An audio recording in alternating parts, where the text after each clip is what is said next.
Today, we're going to go into more of the role and the tasks that shamans and shamanic practitioners perform. So if you're interested in that, stick around for today's video.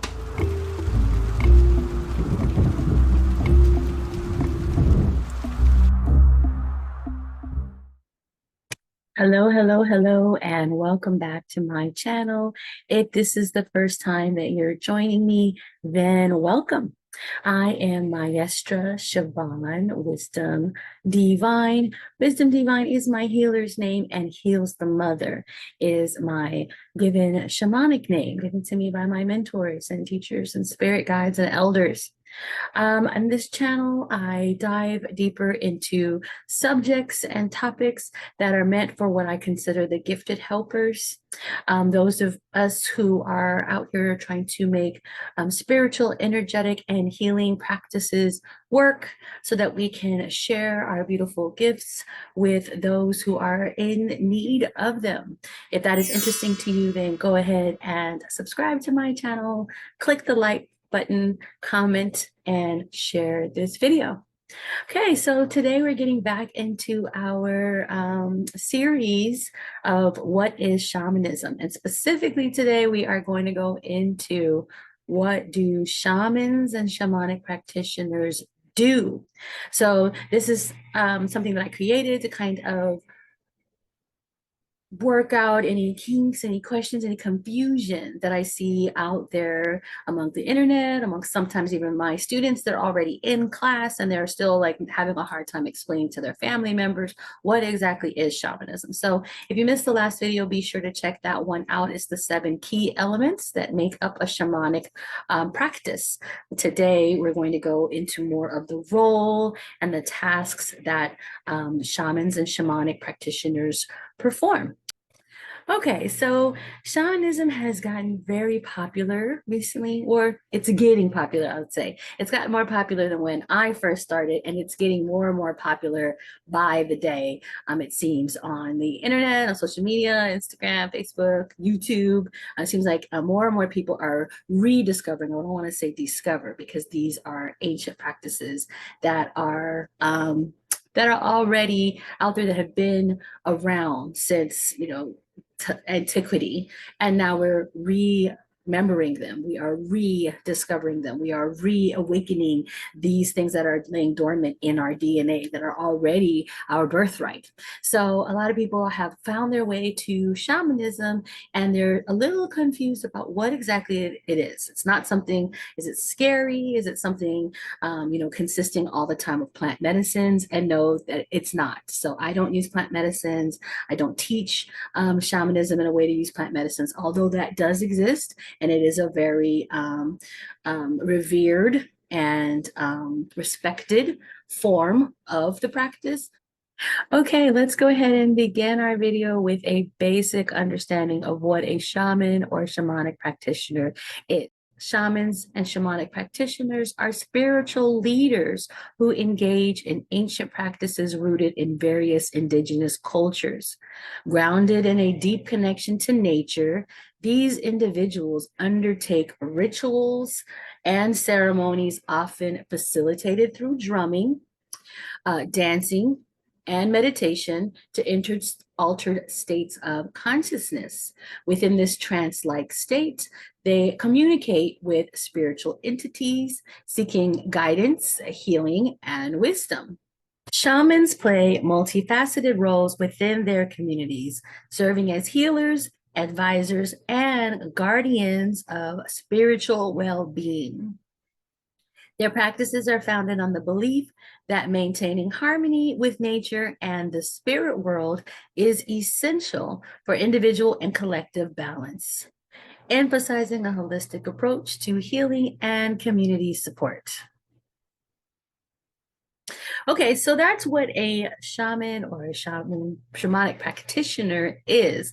And if you haven't seen my previous videos, let me really quickly describe why we say both of those. So a shaman, when we call them shaman or shamans, plural, that is an ancient word from the Tungus tribe, but it is a word that is used to describe this particular person and their role in indigenous cultures around the world, because shamanism has been practiced on every continent. So when you talk about the shaman, you're either talking about antiquity, so the time, a long time ago when we were more connected to nature, we were more indigenous on this planet in every continent, or we're talking about those who now, even today, are still upholding these ways.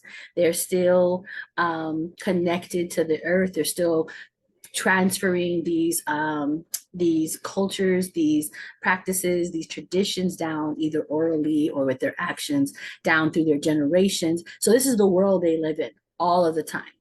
Okay, so for most of us, though, like me, I'm here in, in my world, and you're here in your world, and we're using technology, and we're going to work, or we're in our cars, and we're buying our groceries. We're not tending to the land. We're doing things in a more modern world, and we are no longer living in these tribal and indigenous communities.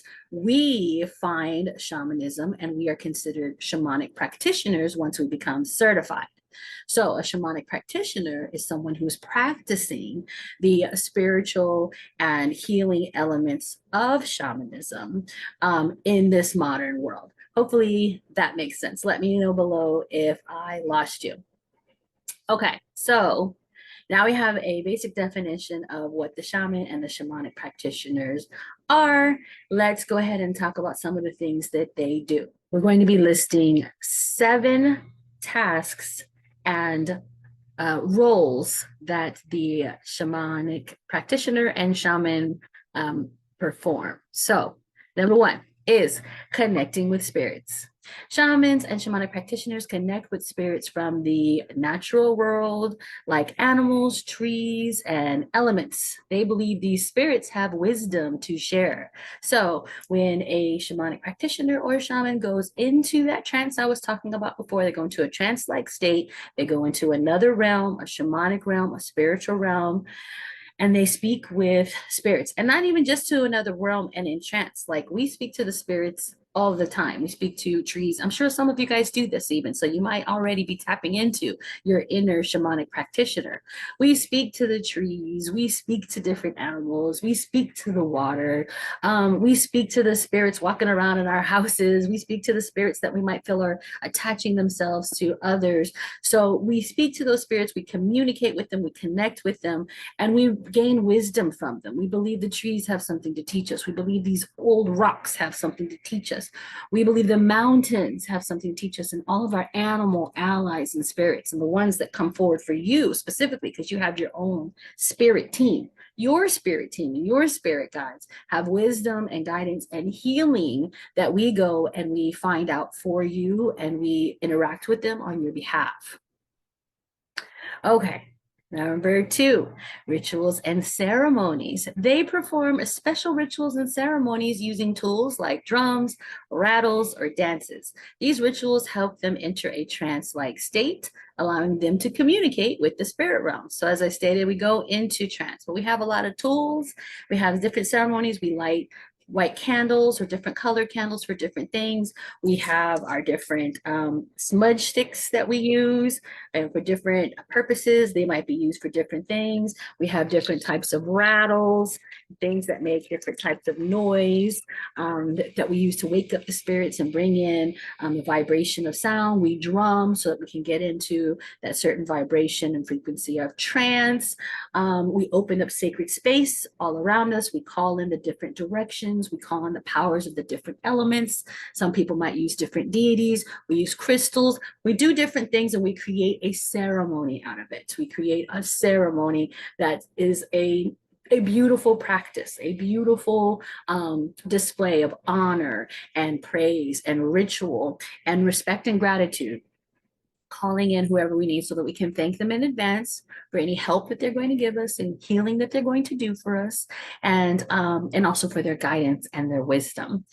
And then the rituals could be something as daily, just speaking to our food, putting energy into our food, thanking the hands that helped bring the plate to our table, things like that. So, and personal rituals, right? Shadow work, fire ceremony, releasing the baggage and the consistent psychic sludge that builds up on us. Cord cutting, those are all different types of rituals and ceremonies that we help to perform.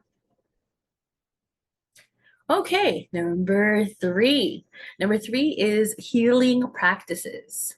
Shamans use their connection with spirits to bring healing energy. This can involve physical, emotional, or spiritual healing for individuals or the community. Okay, so you may have heard me say in the previous videos or events that we do healing on a soul level first. So we believe that everything has a soul, everything has an energy, and we go and we perform healing on that soul version, that soul level in the spirit realm first, so that it can then create healing on the greater natural world, the physical reality that we live in now, right? So an example of that is when there were the fires going on in the Amazon. Many of us came together in meditation and in shamanic journey to spiritually go there and to find out what we could do on a spiritual level to stop the fires from spreading and put them out, talking to the rain, talking to the sky, talking to the fire itself, asking how to be in right relationship with that. So that's one of the things that we would be doing on a community or a bigger, grander scale. On a smaller scale, we'd be doing that for you. So what are you out of right relationship with? Are you out of right relationship with the people at your job? And so it's causing you a lot of issues and turmoil and tension. And you would come to me and we would find out what is the spirit in that might need to be released or need to be healed on the spirit level, on the soul level first. And then, of course, if you have homework to do on the physical level, my guides would tell me that, your guides would tell me that maybe there's something that you need to do in the physical realm as well. Another thing, you might be out of relationship with your own small business or practice that you've been starting. So if you feel like you've been kind of sluggish and you're not getting the attention and the client and customer flow that you're wishing, that might be something that you would need to have maybe a business blessing of. If you're working out of your house, you might need a house blessing. If you're working on a specific area, you might need to do a right relationship journey with the land to find out how you and that land can coexist, and you can give an offering to that land so that you can then in turn receive better business, since your shop is located on that specific piece of land. So it's different things that you can do, as well as, of course, ailments in the body, love life issues, all kinds of issues. We go and we find out on the soul level in the spirit realm or shamanic realm first, that can then make it better for you in the physical realm. Okay, number four. Number four is guidance and advice. Makes perfect sense, right? As I stated before, I am a certified shamanic and spiritual healer and mentor, as well as an instructor. So that mentor part comes in because I give a lot of advice to my clients, to my students, to people coming to me. If you've listened to my video of the 8 signs that you may be having a shamanic calling yourself, that's something that happens to you. If you're connected to shamanism, people just come to you for advice all the time. This one says, people seek out shamans for guidance. Shamans may ask spirits for advice on important decisions, helping individuals or communities find the right path. So we all believe in, we're connected to Akasha, connected to those Akashic records. We're connected to that unified web. We're connected to that collective, the whole, past, present, and future. And so sometimes when someone's asking me for advice, I don't even know where those answers come from.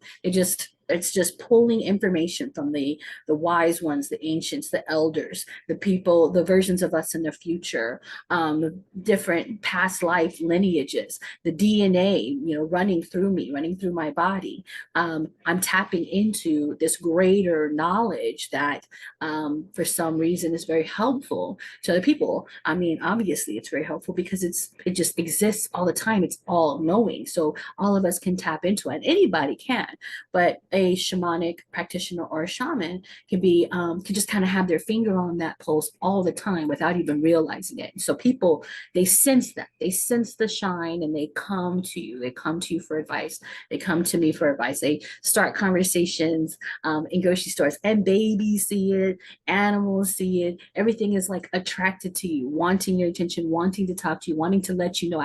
I used to live with this roommate, and her dog was always letting me know that he wanted her to take him out, because I would try to take him out and he wouldn't want me. He would go run over, to his mama.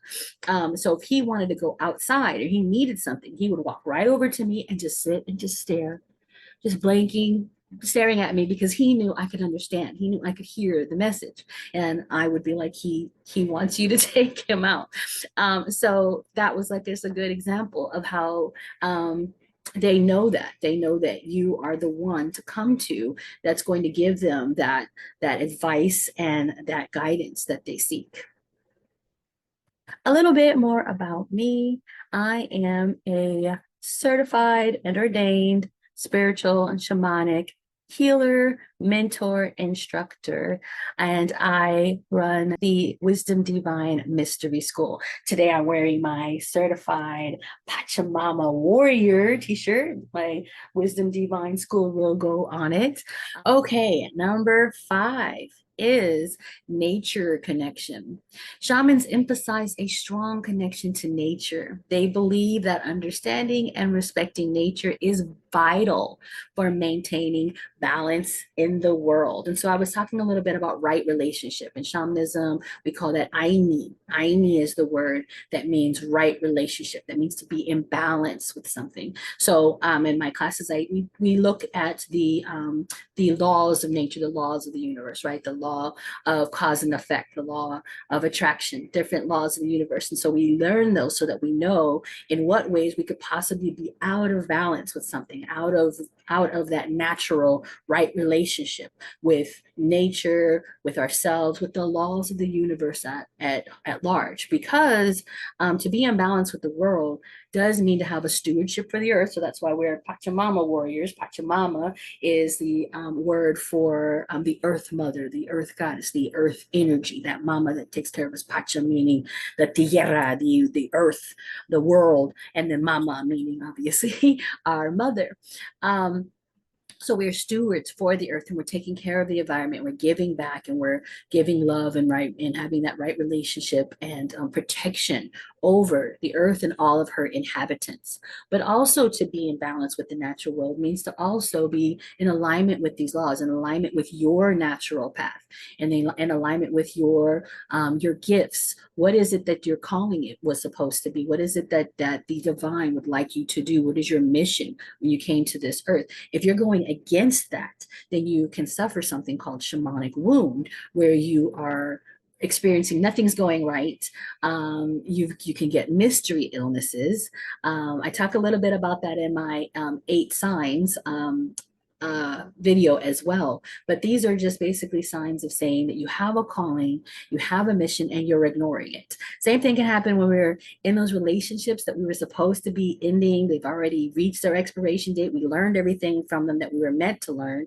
We got everything out of it we were meant to get out, but then we're just still holding on tooth and nail and not listening to our divine guidance, telling us that this is a time like the trees that let the leaves fall in the autumn. It's okay to release things and let them go. When we don't let go of those things past their expiration dates, it begins to make us suffer. They're suffering. Nothing feels good anymore. It's gone past its expiration date. So when we don't listen to that, we're going against nature. So we always want to make sure that we are connecting with nature in all of the different ways that we can. We're feeling for that energy balance. We're feeling in ourselves, in our gut, in our solar plexus, what's meant for me, what boundaries I'm meant to set, what foods I'm meant to be eating, just different things like that, so that we are in alignment and balance with nature. Okay, number 6, energy balancing. Shamans work to balance energies within individuals and the environment. I was just talking about that. They believe that keeping these energies in harmony promotes well-being and prevents problems. Okay, so I was just basically saying that. I jumped the gun a little bit. Previously, we were talking about a nature connection and connecting all the time with animals and with the trees and with the earth. And then this one, we're talking about balancing the energy, that right relationship that I need to make sure that your flow, everything is flowing well, that your aura is nice and bright and shining, that your flow of relationships is working in your favor, your flow of wealth and abundance is working in your favor. If any of these things are stopped and blocked, it's just like if your chakras are stopped and blocked, we go in there and we try to look for what is it that could be out of balance. And we help you out. We help you get back on your feet and back on balance. And so if you come into a session with a shaman or a shamanic practitioner, we do this for you. We go in, we see, we talk to your guides, we find out what kinds of things we can do to help balance things, like these things out. But if you feel like you yourself have a shamanic calling, or you want to learn how to do these things for yourself and really dive in deep and take on an apprenticeship to really become one of these practitioners yourself, so that you can go into your own body, go into your own energy and see where you're off balance and really get in there and do that work, you can become certified and you can learn how to do that in class. So that's what I teach my students, is how to do that for themselves and then eventually for others. Okay, and now our number 7 reason, last reason for this video, our number 7 task and role that shamans and shamanic practitioners perform, the last one for this video. Community support.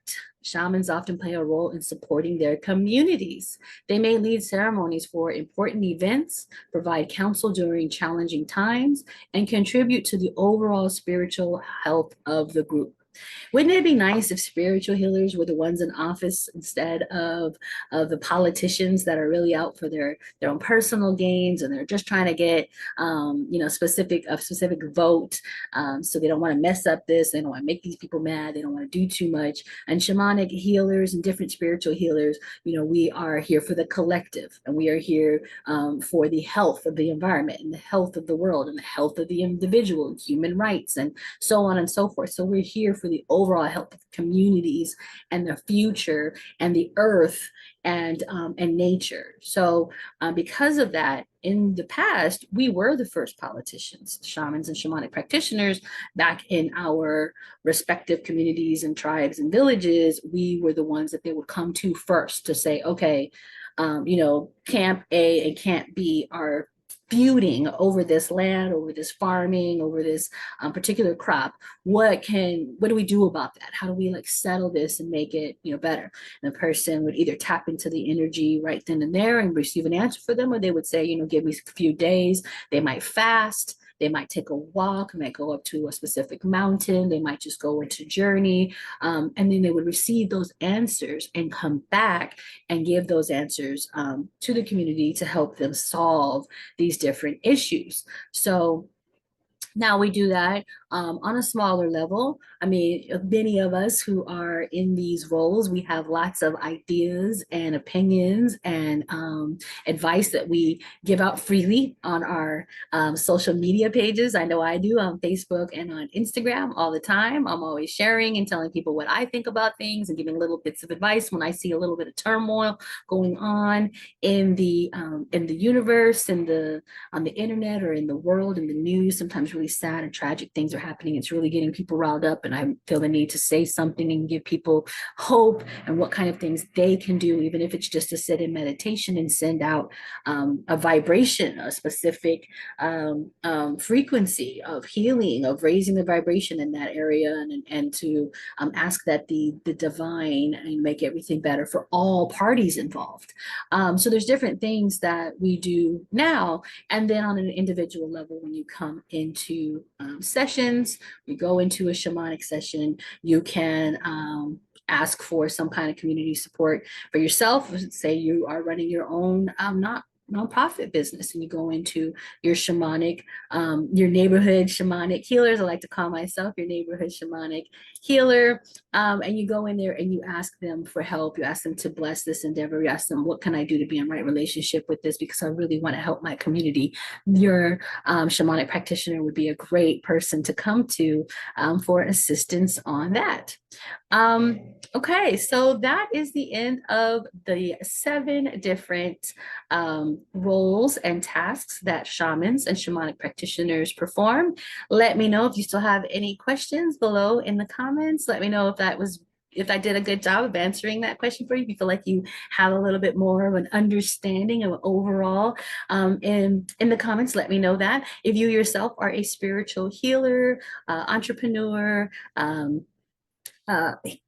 practitioner or energy worker of some kind, let me know in the comments as well. What is it that you do, and do you find yourself using any of these practices and any of these techniques yourself in your own practice? Let me know that below.